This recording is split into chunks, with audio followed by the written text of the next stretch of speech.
Last but not the least, we get into execution. This is where the work is done. This is where you're monitoring the work, ensuring everything is going according to plan. You're utilizing dashboards to visually monitor the task progress, and also you're identifying any deviations from the plan and making sure everyone is doing what they're supposed to do. This is really what you do in the execution phase as a project manager or a project coordinator. You're also proactively addressing risk as they arise. You're implementing any mitigation strategies that you worked on in the previous phases to minimize the impact that it'll have on the project outcomes. You're also accurately recording the cost to ensure the budget is going according to the plan that you have for it, because you had a budget estimate. Sometimes not all projects managers, yes, depending on um, the kind of project it is, you as the project manager might be managing the budget. Sometimes you're not the one managing it. And so if you are managing it, you need to be recording all the costs as it comes. This helps you to maintain financial transparency all throughout the project, and then you can take it back to the stakeholders or the project sponsors to say, this is what we estimated, this was the actual use of it. And then you're sustaining the team motivation at this point. You're making sure that everyone is working hard. uh, Productivity is an all-time high, so you are the team motivator. You're checking in on individuals, you're supporting them as needed, giving them feedback, you're also taking their feedback, and you're pushing them, you're recognizing them for their efforts at this time, because you want them to get to the finish line fast, on time, giving you quality work.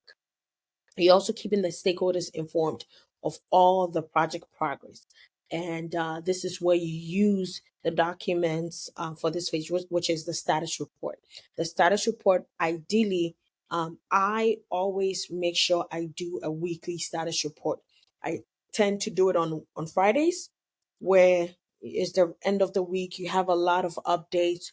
You send it out to the stakeholders. They know what's happening. If they have any questions, they can come back to you. But if you leave too much of a gap, like maybe a bi-weekly uh, status report, you would have a lot of questions coming to you. You don't want that. You want to always preempt. You always want to be ahead of it. Proactivity is one skill that's important for a project manager. Also, you're facilitating the incorporation of changes through the formal change request process. We talked about that. If there's going to be a change in the goal or the scope, it should go through a formal change management process or change request process. This way, you're ensuring alignment.